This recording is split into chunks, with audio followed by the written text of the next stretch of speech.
...2015 Chrysler Town and Country. During a routine oil change, I noticed a big oil leak from the engine. First, I confused it with a transmission leak, but it seems that it leaks from the top of the engine.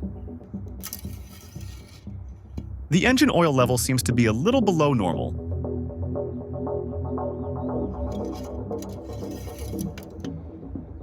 Could it be the oil filter housing or valve cover gaskets?